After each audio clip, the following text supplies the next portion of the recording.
আবারও শাকিব খানের নায়িকা হলেন সাবিলা নূর। প্রিন্স ছবিতে দেখা যাবে তাদের। 10 বছর পর নতুন ছবিতে দেব শুভশ্রী। এ মাসেই বিয়ে পাকিস্তানের মডেল অভিনেত্রী হানিয়া আমিরের। 8 শতাধিক ছবির অভিনেতা মিশা সওদাগরের আজ 60তম জন্মদিন। দর্শক সবাইকে আমন্ত্রণ। শুরু করছি ওয়াকার ফুটার প্রেজেন্টস শোবিজ এন্ড স্টাইল 24। দেশ বিদেশের বিনোদনের নানা খবর সাথে নিয়ে আছি আমি শাহরিন জেবিন। আবারও এক ছবিতে অভিনয় করতে যাচ্ছেন শাকিব খান, সাবিলা নূর। তাণ্ডব ছবির পর তাদের দেখা যাবে Prince once upon a time in Dhaka সিনেমায়। এরই মধ্যে সিনেমাটিতে চুক্তিবদ্ধ হয়েছেন সাবিলা নূর।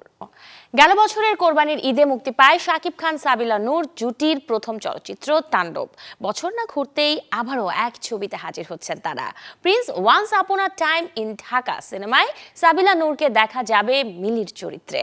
অ্যাকশন গল্পের ছবিটিতে আছেন আরও 2 নায়িকা, বাংলাদেশের তাসনিয়া ফারিন এবং কলকাতার জ্যোতির্ময় কুণ্ডু। 6 জানুয়ারি থেকে শুরু হবে সিনেমার দৃশ্য ধারণ। পরিচালক আবু হায়াত মাহমুদ জানান, 90 দশকের ঢাকাকে কেন্দ্র করে তৈরি হচ্ছে এই সিনেমাটি। কাহিনীতে অ্যাকশন যেমন আছে তেমনি আছে রোম্যান্স। চিত্রনাট্যে ইমোশনের পাশাপাশি প্রাধান্য পেয়েছে ফ্যামিলি ড্রামাও। সবকিছু ঠিক থাকলে আসছে রোজার ঈদে মুক্তি পাবে Prince once upon a time in Dhaka. দর্শক এবারে 1 মিনিটে দেখে নেব দেশ বিদেশের বিনোদনের আলোচিত কিছু খবর। অভিনেতা হিসেবে আত্মপ্রকাশ করলেন সঙ্গীত শিল্পী হৃদয় খান। স্বল্পদৈর্ঘ্য যে ছবিতে তার সহশিল্পী মোনালিসা। শুধু অভিনয় নয়, ট্র্যাপড নামের 30 মিনিটের শর্ট ফিল্মটিও পরিচালনা করেছেন হৃদয় খান। দীর্ঘ 10 বছর পর নতুন ছবিতে চুক্তিবদ্ধ হলেন কলকাতার জনপ্রিয় জুটি দেব শুভশ্রী। তাদের দেখা যাবে ম্যাজিক সিনেমায়। দেবের 51তম ছবিটি মুক্তি পাবে চলতি বছরের পূজায়। আইপিএল থেকে বাংলাদেশের মোস্তাফিজুর রহমান বাদ পড়ার ঘটনায় মুখ খুললেন কলকাতার অভিনেতা দেব। তার মতে, রাজনীতির ইস্যুতে পেশার জায়গা ক্রিকেটের সাফল্য থেকে বঞ্চিত হচ্ছে দা ফিজ, যা মোটেই ঠিক নয়। কৌন বনেগা করোড়পতির 17তম আসরের ফিনালেতে কাঁদলেন বলিউড তারকা অমিতাভ বচ্চন। বলা হচ্ছে এটি তার সঞ্চালনার শেষ আসর। বলিউড শাহেনশার হাত ধরেই ভারতে শুরু হয়েছিল কেবিসি।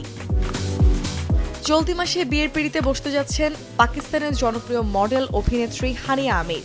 বর তার দীর্ঘদিনের প্রেমিক আসিম আজহার। এদিকে 2026 সালে বিয়ে করলে হানিয়ার বিচ্ছেদ হবে বললেন জ্যোতিষী। জীবনের আরও একটি নতুন বছরে পা রাখলেন বাংলা চলচ্চিত্রের জনপ্রিয় অভিনেতা মিশা সওদাগর। আজ এই তারকার 60তম জন্মদিন। 1966 সালের 4 জানুয়ারি ঢাকায় জন্ম তার। বিএফডিসি আয়োজিত নতুন মুখের সন্ধান প্রতিযোগিতার মাধ্যমে 1986 সালে চলচ্চিত্রে পা রাখেন মিশা সওদাগর। তার অভিষেক ছবি চেতনা। প্রায় 3 যুগের ক্যারিয়ারে এই অভিনেতা অভিনয় করেছেন 8 শতাধিক সিনেমায়। বাংলাদেশে তিনি একমাত্র অভিনেতা যিনি এত ছবিতে অভিনয় করেছেন। কাজের স্বীকৃতি হিসেবে দেশ বিদেশের নানা সম্মাননার পাশাপাশি পেয়েছেন 3 বারের জাতীয় চলচ্চিত্র পুরস্কার। 60তম জন্মদিনে সহকর্মীদের শুভেচ্ছায় ভাসছেন মিশা সওদাগর। এবারে প্রয়াণ দিনে স্মরণ করব কিংবদন্তি এক শিল্পীকে। 33 বছর সঙ্গীতের সাথে কাটিয়ে যাওয়া সেই শিল্পীর আজ 33তম মৃত্যুবার্ষিকী। আর.ডি. বর্মন নামে পরিচিত এই শিল্পী শুধু ভালো গান গেয়ে গেছেন তা কিন্তু নয়, করে গেছেন অসংখ্য জনপ্রিয় গানের সুর। বলিউডের প্রিয় পঞ্চম দা, পুরো নাম রাহুল দেব বর্মন। আর.ডি. বর্মন নামে যিনি বেশি পরিচিত।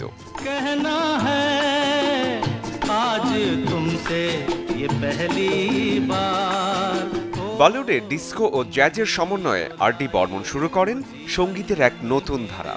331টি ছবিতে সুর করে নিজেকে প্রমাণ করেন সুরের সাগর হিসেবে।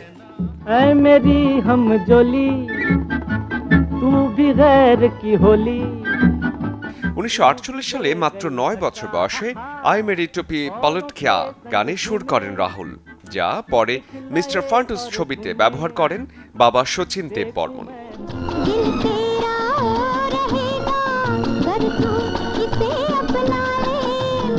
শচীন কর্তার সাথে প্রথম গাইড ছবিতে কাজ করেন আর.ডি. বর্মন। তারপর মেহমুদ পরিচালিত ছোটে নবাবের সঙ্গীত পরিচালনা করে চিনিয়েছেন নিজের জাত।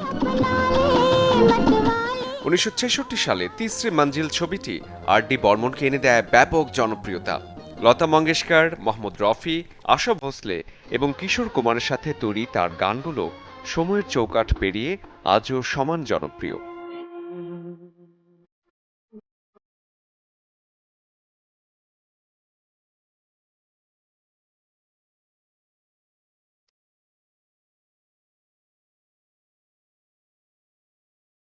সুরকার এবং গায়ক আর.ডি. বর্মন যে কোনো জিনিসের উপর সুরের জাদু তোলার আশ্চর্য ক্ষমতার সাথে বাজাতে পারতেন তবলা, সরোদ ও মাউথ অর্গান।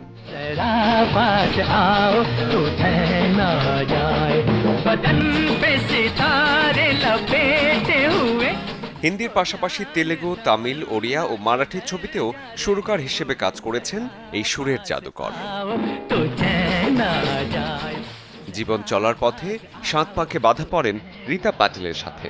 বিচ্ছেদের পর গাঁট বাঁধেন আরেক কিংবদন্তি আশা ভোসলের সাথে।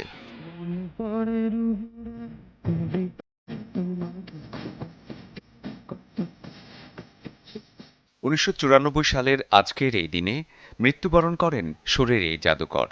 মৃত্যুদিনে তার প্রতি রইল শ্রদ্ধা।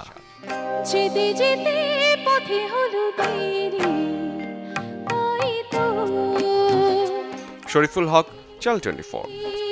যেতে পারি।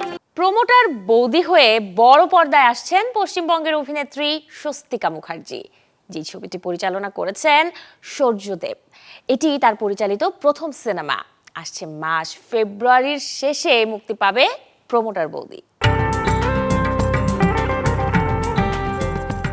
সময় বদলায়, বদলায় শব্দের অর্থ।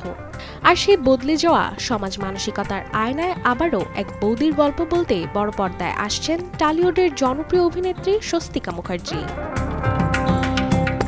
পারিবারিক আবেগ, বাস্তবতার টানাপোড়েন আর 90-এর দশকের বাণিজ্যিক সিনেমার রঙে রাঙানো এই ছবিটির নাম প্রমোটার বৌদি। সূর্যদেব পরিচালিত সিনেমাটিতে এক নারী প্রমোটারের ভূমিকায় দেখা যাবে স্বস্তিকা মুখার্জিকে, যিনি স্বামী ও 2 সন্তানকে নিয়ে নিম্ন মধ্যবিত্ত জীবনের চেনার লড়াইয়ে প্রতিদিন নিজেকে নতুন করে গড়ে তোলেন। গল্পের কেন্দ্রে রয়েছে সেই নারী যিনি পাড়ার চোখে শুধুই বৌদি, অথচ সময়ের সাথে সাথে এই শব্দটির অর্থ বদলে গিয়ে হারিয়েছে তার পুরনো স্নিগ্ধতা। তাই তো প্রমোটার বৌদি সে হারিয়ে যাওয়া সম্মান আর মমতা বোধকে আবার ফিরিয়ে আনতে চায় রূপালী পর্দায়। 90-এর দশকের বাংলা সিনেমার ধাঁচেই মূলত তৈরি এই চলচ্চিত্র, যেখানে থাকছে গান, নাচ, পারিবারিক আবেগ, দ্বন্দ্ব আর দর্শক নন্দিত সংলাপ। আসছে 27 ফেব্রুয়ারি প্রেক্ষাগৃহে মুক্তি পাবে ছবি প্রমোটার বৌদি। Desk report, channel 24। থালাপতি বিজয়ের শেষ ছবির বিরুদ্ধে উঠল নকলের অভিযোগ। সদ্যই মুক্তি পেয়েছে তার জননায়গানের ট্রেলার, যেখানে ভগবন্ত কেসরি সিনেমার সাথে মিল খুঁজে পেয়েছেন নেটিজেনরা। আর এতেই নায়কের সমালোচনায় মুখর হয়ে উঠেছে সমালোচকরা।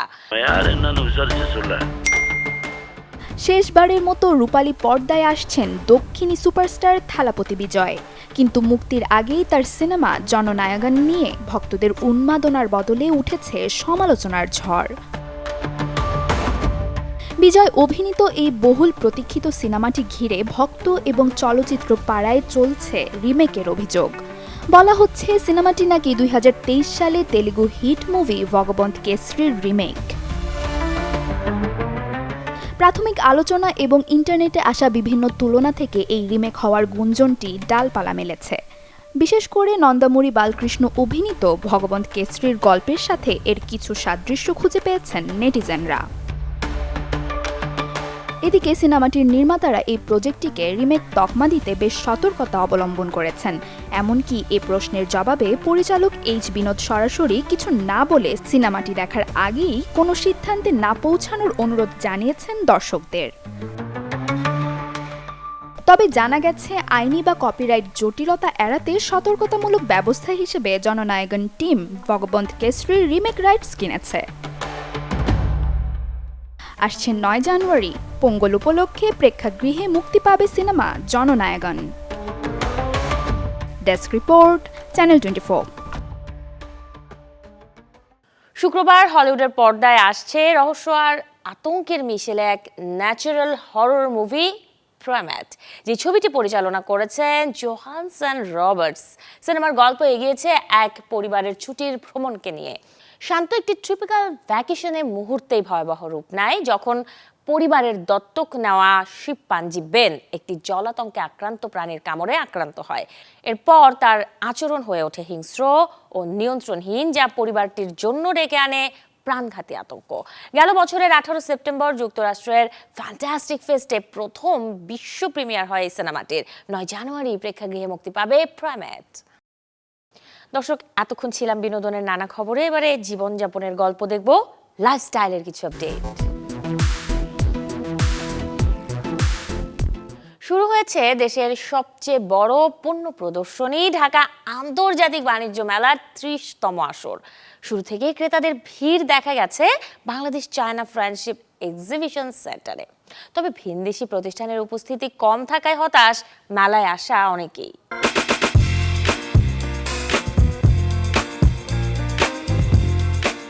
পর্দা উঠেছে ঢাকা আন্তর্জাতিক বাণিজ্য মেলা 30তম আসরের। পরিবার আর প্রিয়জন নিয়ে তাই ক্রেতা দর্শনার্থীরা ভিড় করছেন মেলায়। কেউ কিনছেন, কারো আবার পরিকল্পনায় রয়েছে শেষ দিকে কেনাকাটা করা। বড়দের পাশাপাশি শিশুদের ভালো লাগা আর আগ্রহে রয়েছে এই বাণিজ্য মেলা। চাহিদায় রয়েছে নানা কিছু। আমি এখানে পুতুল দেখেছি, খেলনা দেখেছি, অনেক কিছু দেখেছি, আর আমার এখানে এসে অনেক আনন্দ লাগছে। আমরা একটা ব্যাগ কিনেছি, তারপরে বিভিন্ন ব্রেসলেট, আংটি, কানের দুল, ছোট ছোট এগুলো কিনেছি। রাজধানীর পূর্বাঞ্চলে বাংলাদেশ চীন মৈত্রী প্রদর্শনী কেন্দ্রে শুরু হওয়া এ মেলা এরই মধ্যে সেজেছে নতুন আঙ্গিকে। তবে তুলনামূলক এবার বিদেশি স্টল আর প্যাভিলিয়নের সংখ্যা কম থাকায় হতাশা ক্রেতাদের চোখে মুখে। আমি একটু ইউনিক টাইপের কিছু খুঁজতেছিলাম, তো এর মধ্যে আসতে না আসতে আমি পেয়েও গেছি। আগের বারের তুলনায় এবার মনে হয় কিছু টুকটাক বিদেশি স্টলগুলো কম আছে। যেমন অন্য সময় এসে আমি টার্কিশ কিছু স্টলে যেতে পারি, এবার আগের বার তুলনায় এবার একটু কম আছে। তাছাড়াও কসমেটিক্সের দোকানগুলোও দেখলাম খুবই কম।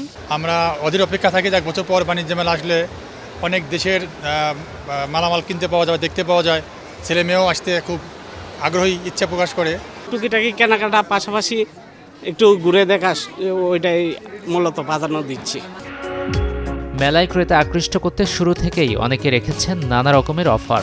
পোশাক, গহনা, প্রসাধনী আর ঘরসজ্জার পণ্যে রয়েছে ক্রেতা আগ্রহ। यहाँ पे हमारा बहुत सारा माल है, तो ये माल चलता है, कस्टमर को पता है, ऑनलाइन पे फेसबुक पे ये सब देखता है। अभी आएगा इंशाल्लाह। यहाँ बांग्लादेश इज गुड। সব কিছুই অথেন্টিক টার্কিশ প্রোডাক্ট। এখানে মেনলি যেগুলো হয় যে লাইট, টার্কিশ ঝাড় লাইট, তারপর সিরামিক্স, ক্রিস্টালের জিনিসপত্র, তারপর দেখতেই পাচ্ছেন কার্পেট, মানে ওনাদের এইসব জিনিসপত্র ওই দেশের যেসব ঐতিহ্যবাহী যেসব জিনিসপত্রগুলো আছে ওগুলো নিয়ে আসে। এবছর মেলায় প্রবেশের জন্য টিকিটের মূল্য নির্ধারণ করা হয়েছে 50 টাকা এবং শিশুদের জন্য 25 টাকা। তবে বিশেষ চাহিদা সম্পন্ন ব্যক্তিরা প্রবেশ করতে পারবেন বিনামূল্যে। প্রতিদিন সকাল 10টা থেকে রাত 10টা পর্যন্ত কেনাকাটার সুযোগ রয়েছে মেলায়। গাজী আনিস, চ্যানেল 24, ঢাকা। শীতে ফ্যাশন প্রেমীদের পছন্দের পোশাকের তালিকায় যেমন থাকে ওভারকোট, তেমনি এর সাথে মিলিয়ে থাকে ট্রেন্ডি ক্র্যাকার্স জুতোর চাহিদা। রাজধানীর গাউসিয়া মার্কেটের সামনে স্ট্রিট শপিং স্পেসগুলোতে বেড়েছে এসবের বেচা কেনার ধুম। দেখব কেমন দামে মিলছে ওভারকোট সাথে ক্র্যাকার্স জুতো।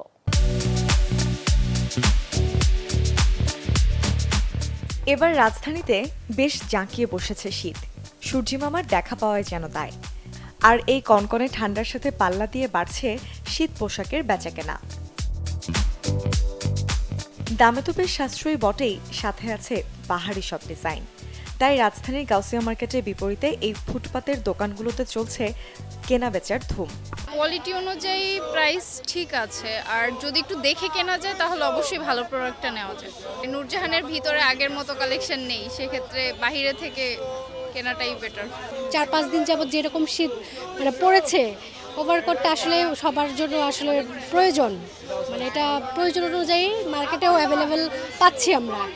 এই সিজনে ক্রেতাদের বিশেষ আগ্রহ আছে ওভারকোটের প্রতি, সাথে উইন্টার মিডি, সোয়েট শার্ট, ব্লেজারেরও আছে বেশ চাহিদা। ভিতরে যেমন 2000 টাকা বিক্রি করে, তো আমরা ওইগুলো আসি জাস্ট একটু প্রবলেম থেকে এখানে বিক্রি করি 500 টাকা করে, কমের কারণে সেজন্য সেল বেশি হয় এই জায়গায়। ওভারকোটটা এই কারণে, ভিতরে তো অনেক বেশি। ফ্যাশন কোট আছে, ওভারকোট আছে, এক একটা এক এক দাম। ওভারকোটের দাম যেরকম 500 টাকা, আর ফ্যাশন কোট 200 আর মিডি 200। পোশাকের পাশাপাশি শীতের ফ্যাশনে নতুন করে যোগ হয়েছে আরেকটি অনুষঙ্গ, ক্রক্স জুতো। পুরো পা ঢাকা থাকে বলে শীতে এই ক্রক্স জুতোর বেশ চাহিদা। আরামদায়ক হওয়ায় অনেকেই এটি পছন্দ করছেন। বিশেষ করে গাঢ় রঙের ক্রক্সের দিকেই বেশি ঝুঁকছেন ক্রেতারা। অনেকেই কিনছেন পরিবারের ছোট সদস্যদের জন্য। জুতার কালেকশন ভালোই ছিল, দামটাও রিজনেবল ছিল। শীতে ভালো চলে, এগুলো খুব সুন্দর ডিজাইন, অনেক কমফোর্ট, এগুলো ইউনিক ডিজাইন। তারপরে মনে করেন এগুলো রেগুলার, এগুলো প্রাইস হচ্ছে মনে করেন 900 করে, 950 বা 850, 800 টাকা পর্যন্ত বিক্রি করা হয়। সাধারণত চায়না থেকে আমদানি করা এই জুতোর দাম পড়বে 800 থেকে 1000 টাকা। মূর্ছনৈশী, চ্যানেল 24, ঢাকা। শুধু ডিজিটাল দেশের হোস্টিং ইন্ডাস্ট্রির উন্নয়ন, জ্ঞান বিনিময় এবং পারস্পরিক সহযোগিতা বৃদ্ধির উদ্দেশ্যে রাজধানীতে হয়ে গেল 8ম অ্যানুয়াল হোস্টিং সামিট 2026। হোস্টিং ইন্ডাস্ট্রির বর্তমান অবস্থা, চ্যালেঞ্জ, নীতিমালা, নতুন প্রযুক্তি ও ভবিষ্যৎ সম্ভাবনা নিয়েই আলোচনা হয় এই অনুষ্ঠানে। রোববার হোস্টিং সামিট প্ল্যাটফর্মের আয়োজনে এতে অংশ নেন দেশের শীর্ষস্থানীয় hosting provider, data centre operator, প্রযুক্তি প্রতিষ্ঠান, ইন্টারনেট গেটওয়ে, সরকারি ও বেসরকারি সংস্থা, নীতি নির্ধারক এবং ইন্ডাস্ট্রি এক্সপার্টরা। 8ম অ্যানুয়াল হোস্টিং সামিট 2026 একটি এক্সক্লুসিভ নেটওয়ার্কিং প্ল্যাটফর্ম, যেখানে অংশগ্রহণকারীরা সরাসরি ইন্ডাস্ট্রি লিডারদের সাথে মতবিনিময়, অভিজ্ঞতা শেয়ারের পাশাপাশি ব্যবসায়িক সহযোগিতার সুযোগ পান। হোস্টিং ইন্ডাস্ট্রি যারা নেতৃত্বে আছেন, যারা আমাদের ইন্ডাস্ট্রিকে সামনের দিকে নিয়ে যাচ্ছেন, তাদেরকে একত্রিত করে আমাদের দেশের ভবিষ্যতের জন্য, উন্নয়নের জন্য, বিশেষ করে ক্লাউড, এআই এবং ইনফ্রাস্ট্রাকচার লেভেল উন্নতির জন্য আমরা বছরে একবার এই সামিটটি আয়োজন করে থাকি। এটার মাধ্যমে আমাদের দেশের পলিসি এবং উন্নয়নের জন্য যে সিদ্ধান্তগুলো নেওয়া দরকার, যে সমস্যাগুলো আছে সেগুলো কীভাবে সমাধান করা যায়, কীভাবে আমাদের সবাইকে একসাথে সামনের দিকে নিয়ে এগিয়ে যাওয়া যায়, এইটার চেষ্টায় এবং প্রচেষ্টায় আমাদের এই সামিটটি করা। হোস্টিং ইন্ডাস্ট্রিকে আগিয়ে নেওয়ার জন্য এই হোস্টিং সামিটটা আমরা আয়োজন করেছি এবং প্রতি বছরে আমরা আয়োজন করি। এটা 8ম হোস্টিং সামিট। আর আমাদের এই হোস্টিং সামিটের মাধ্যমে আমরা অবকাঠামো, তারপরে ল এনফোর্সমেন্ট এবং আমরা যেন আরও কর্মসংস্থানের ব্যবস্থা করতে পারি, এটার জন্য আমরা এই সামিটের মাধ্যমে আমাদের পরিকল্পনা গ্রহণ করা হচ্ছে এবং আমরা সামনে যেন এভাবে এগিয়ে যেতে পারি, এটার জন্য ব্যবস্থা গ্রহণ করা হচ্ছে ইনশাআল্লাহ। যারা কিছুটা নতুন ধরনের স্কিন স্থেটিক ট্রিটমেন্টের খোঁজ করছেন, এনআইডি মেজোথেরাপি হতে পারে তাদের জন্য উপযুক্ত। এটি ইনস্ট্যান্ট ত্বকের ট্যান দূর করে, স্কিনে আনে গ্লোয়িং ভাব, আর এতে ব্যবহার করা হয় মাইক্রো নিডল। এতে করে এই ট্রিটমেন্ট সেনসিটিভ ত্বকের জন্য বেশ উপযুক্ত।